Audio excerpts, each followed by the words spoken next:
నేను ఈరోజు పనసకాయ బిర్యానీ చూపెడుతున్నాను. వాటికి తగిన వస్తువులు: 2 గ్లాసుల బియ్యం తీసుకున్నాను, కడిగి పెట్టుకొని 3 గ్లాసుల నీళ్లు పోసి వండి పెట్టుకున్నాను. పనసకాయ ముక్కలు 13 వరకు కడిగి నూనె వేసి ఉడికించుకున్నాను.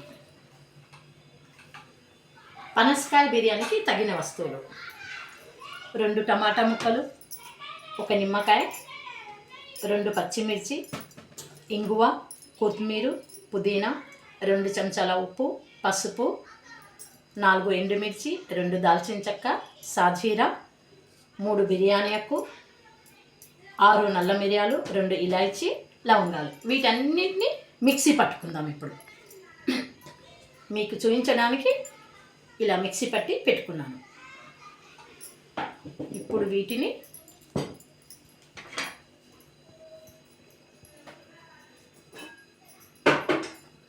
గ్యాస్ ఆన్ చేసి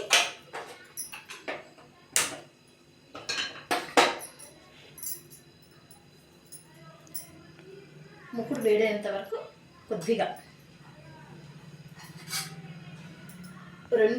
2 చెంచాల నూనె పోస్తున్నాను ఈ బిర్యానీకి.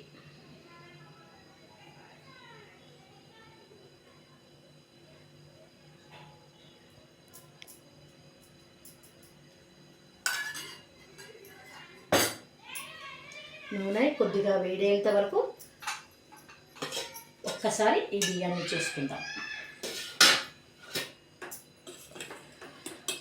ఈ బియ్యం పొడి పొడిగా ఉంటేనే పనస బిర్యానీ చాలా బాగుంటుంది. బియ్యం రెడీ. ఇప్పుడు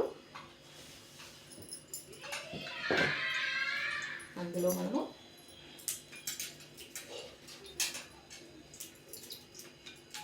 ఎండుమిర్చి,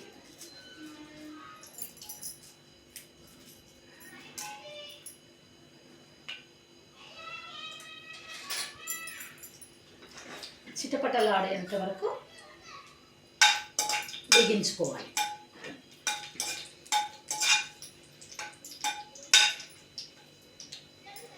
మాడకుండా చూసుకోవాలి. 2 చెంచాల సాజీరా,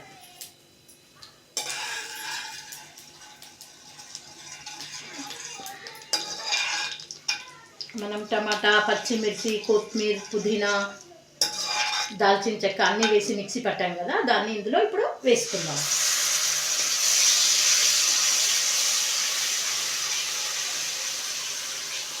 ఈ విధంగా కలిగి తిప్పుదాం.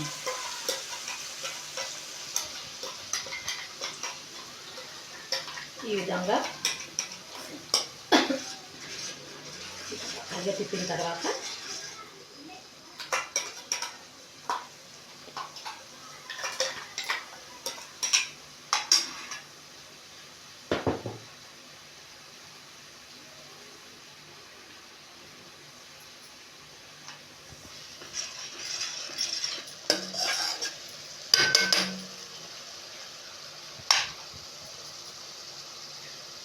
పనస ముక్కలను ఇందులో వేసుకుందాం.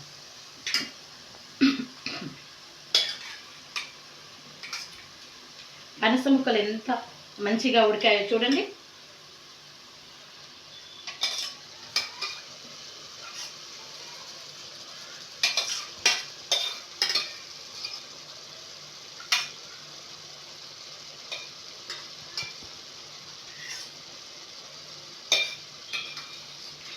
ఈ ఉడికించిన నీళ్లను పారబోయకుండా మన తోటలోని చెట్లకు వాడుదాము.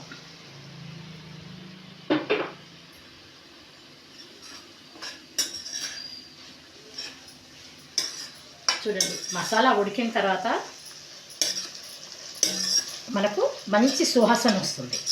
ఎలా తెలుస్తుందంటే ఈ ముక్కలకు మొత్తం టమాటా, పచ్చిమిర్చి మొత్తం దానికి ముక్కలకు తగిలే విధంగా కలుపుకోవాలి.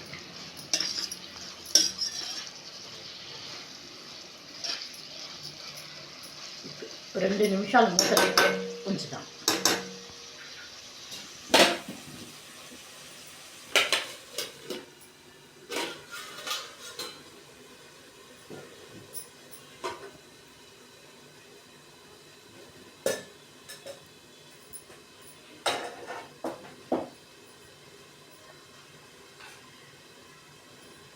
తిరిగి మూత జరిపి చూద్దాం.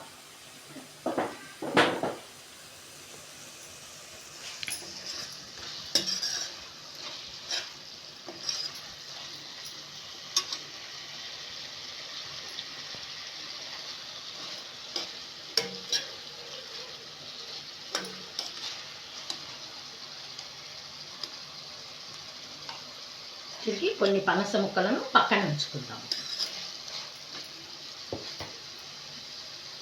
ఈ వండి పెట్టిన అన్నాన్ని పొరలుగా వేద్దాం.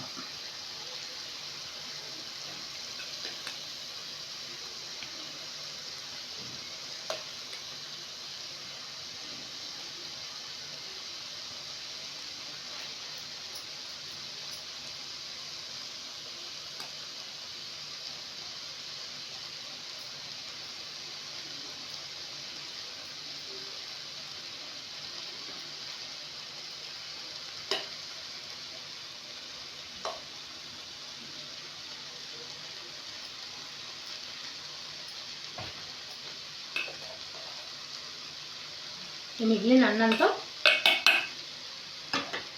క్యారెట్ రైస్ చేస్తాం.